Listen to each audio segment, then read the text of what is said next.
राधे कृष्ण दोस्तों। एक बार एक लड़का था, दिन भर ईश्वर की भक्ति में लीन रहता था। न घर का कोई काम करता, ना ही व्यापार में हाथ बटाता, लेकिन साधु संतों की खूब सेवा किया करता। साधु संत हमेशा आशीर्वाद देते कि उसे जीवन में खूब तरक्की मिले, ईश्वर के प्रति तुम्हारी आस्था बनी रहे। लेकिन कोई काम धंधा ना करने के कारण उसका परिवार उससे बहुत परेशान था। जिस राज्य में वह लड़का रहता था, वहाँ के राजा की कोई संतान नहीं थी। संतान प्राप्ति के लिए उसने बहुत सारे उपाय किए। एक बार उसे किसी ने बताया कि अगर वह किसी नौजवान की बलि देगा तो उसे अवश्य संतान की प्राप्ति होगी। अब राजा के लिए समस्या थी कि बलि के लिए नौजवान कहाँ से लेकर आए। उसने पूरे नगर में ढिंढोरा पिटवा दिया कि जो भी माता पिता अपने नौजवान पुत्र को बलि के लिए भेजेंगे, उन्हें भरपूर धन संपदा दी जाएगी। जब यह बात उस लड़के के परिवार को पता चली तो उन्होंने निश्चय किया कि हम अपने पुत्र को राजा के पास भेज देंगे। वैसे भी यह हमारे किसी काम का नहीं है, सारा दिन ईश्वर की भक्ति और साधु संतों की सेवा में ही लगा रहता है। इसके जाने से हमारे पास भरपूर धन वैभव आ जाएगा। लड़के को बलि के लिए राजा के पास भेजा गया।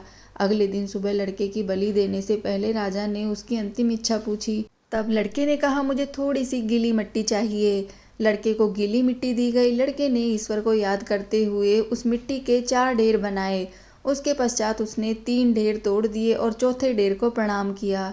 लड़का बोला कि राजन, अब आप मेरी बलि दे सकते हैं। राजा कहने लगा कि तुम मुझे पहले इस बात का भेद बताओ कि तुमने क्यों पहले 4 ढेर बनाए, फिर 3 ढेर तोड़ दिए और एक क्यों रहने दिया।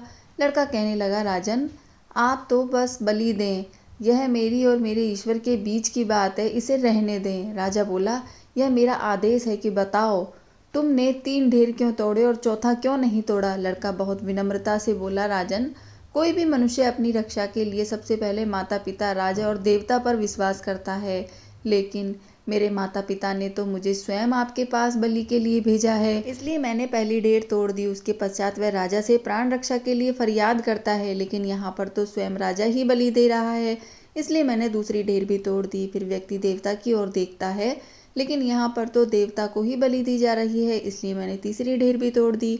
लेकिन अंतिम ढेरी उस ईश्वर पर विश्वास की है। मैंने अपने ईश्वर से कहा, मैं अपनी अंतिम सांस तक आप पर विश्वास करूंगा, इसलिए मैंने चौथी ढेरी नहीं तोड़ी। लड़के की बातें सुनकर राजा को आभास हुआ कि लड़का तो बहुत ज्ञानवान है।